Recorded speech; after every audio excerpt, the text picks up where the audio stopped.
He never touched the crime scene, but the judge never asked. The judge never looked at him when the sentence was read.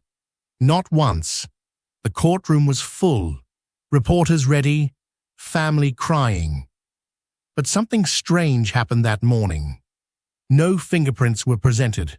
No weapon was shown. No witness actually saw the crime. Still, the gavel fell. Guilty. 20 years. And just like that, an innocent man disappeared behind 2 steel doors. Everyone stood. Everyone left. Everyone believed justice had been served. Everyone, except one person, sitting quietly in the back row. Because she didn't clap. She didn't cry. She didn't move. She stayed, watching the empty courtroom, waiting. Before we continue, if you believe truth deserves a voice, subscribe to the Unheard Witness, because some stories were never meant to be heard. Until now. His mistake was simple. He delivered packages for a living. Wrong building, wrong night, wrong time. The accountant died on the 42nd floor. Police said robbery, corporate theft, maybe revenge. Nobody knew. Security cameras showed one unfamiliar face entering hours earlier. His face. That was enough. He told officers he never went upstairs, said the receptionist sent him away, said he waited 10 minutes, then left. But the receptionist suddenly remembered something different. She claimed he looked nervous, said he asked strange questions. Memory changed. Just enough. The jury listened. The prosecution smiled. Case closed. Almost. After sentencing, families rushed outside. Cameras flashed. The defense attorney packed quickly. Even the prosecutor laughed quietly with reporters. But one woman remained seated. Grey coat, hands folded, eyes sharp. She watched the evidence table, specifically a plastic evidence bag left behind. Inside it sat a company security badge, old design, outdated logo. Her breath slowed, because she used to work there. And that badge had been replaced months earlier. Nobody noticed when she approached the bench. Court officers were distracted. She leaned closer. Just long enough. Confirmed it. Wrong badge. Impossible timeline. She walked out slowly, not rushing, because rushing attracts attention. Outside, rain had started. She dialed a number. The defense attorney, voicemail, ignored. She tried police next. They thanked her politely, said the case was finished. She hung up. That's when she realized something terrifying. Nobody wanted questions. She returned downtown that night. The office tower looked asleep, glass reflecting streetlights. She knew the side entrance, used it years ago, before she lost her job, before security escorted her out for causing disruptions. She checked employee directories. The receptionist from trial didn't exist during her employment. Different staff, different rotation, meaning someone coached testimony or replaced someone entirely. Her stomach tightened. This wasn't a mistake. It was preparation. Meanwhile, he counted ceiling cracks. Day 3, inside prison. No visitors yet. His mother couldn't travel. Friends stopped answering calls. News channels replayed headlines. He's his killer delivery man. He stopped watching. Public defenders filed appeal paperwork. Routine motions. Nothing urgent. He began doubting himself. Maybe he missed something. Maybe memory failed him. That's what wrongful conviction feels like. Not anger, confusion. Late that evening, her phone rang. Unknown number. Silence first, then breathing. A voice whispered, "You should stop looking." Click. She stood frozen. Nobody knew she reopened the case, except someone watching very closely. She researched the victim. Corporate accountant, quiet reputation, no enemies. That's what articles said. But buried online, a small financial blog mentioned something odd. He had requested emergency document protection days before dying. Whistleblower protocol, meaning he feared something.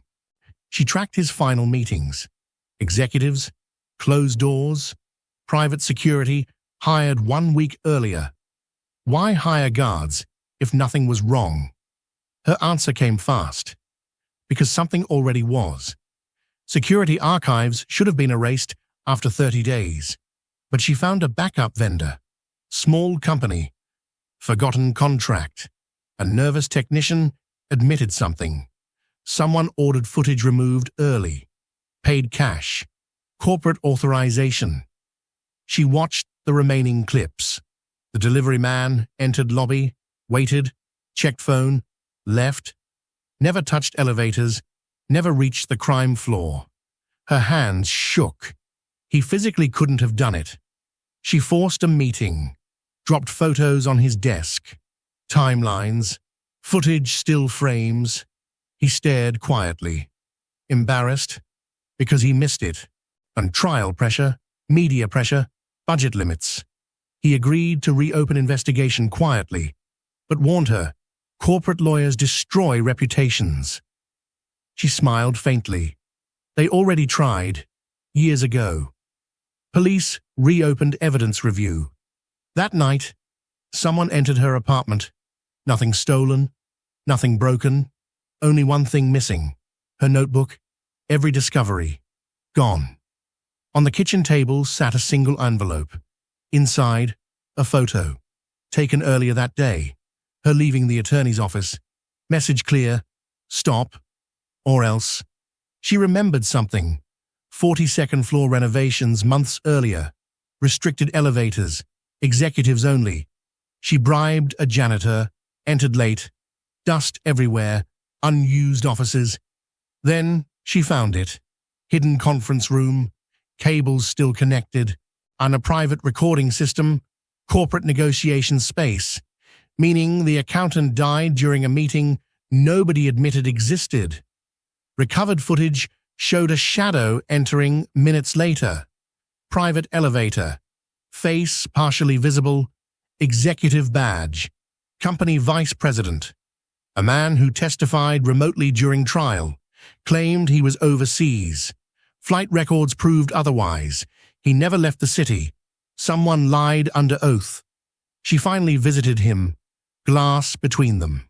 He expected pity. Instead, she asked questions, precise ones. Did anyone follow him that week? He hesitated, then remembered. Black SUV parked near deliveries. Same driver twice. He ignored it then. Now, everything connected. He wasn't random. He was chosen.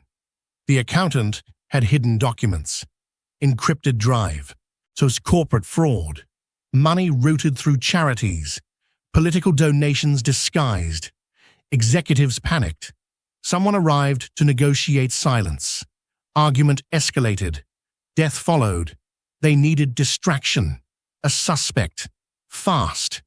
A delivery man walking through lobby was perfect. New evidence forced emergency hearing. Same judge, same courtroom. Media returned. The prosecutor looked tired. Defense attorney spoke calmly. Presented footage, badge discrepancies, false testimony. Gasps echoed. The judge leaned forward. For the first time, he truly looked at the accused. Then came the last surprise. Recovered audio from conference room. The accountant's voice. Afraid. Naming executives. Refusing payment. Chair scraping. Shouting. Another voice. Threatening consequences. Then silence. Room froze. Because jurors from original trial sat watching. They realized. They helped send an innocent man away. Judge asked why she pursued this. She answered simply. Years earlier, she warned the company about illegal transfers. They fired her, called her unstable. She lost career, family, everything. When she saw the badge during trial, she recognized the same pattern again. Silence bought with power. Not this time. Charges dismissed. Immediate release ordered. Applause erupted, but the judge remained still. He addressed the court quietly. Justice failed because speed replaced truth. Then something unexpected happened. He referred prosecutors themselves for investigation. Because suppressed evidence existed before trial. Meaning, the system didn't just make a mistake, it helped create one. Outside prison gates, he stepped into sunlight slowly. Mother waiting. Tears, no speeches, just silence. Across the street. The stranger watched. He approached, tried thanking her. She shook her head. "Don't thank me," she said. "Just live loudly enough that they never bury truth again." She walked away. No cameras followed. No headlines mentioned her name. But somewhere inside a courthouse archive, a new file was created, marked carefully. Witness, unheard, until now.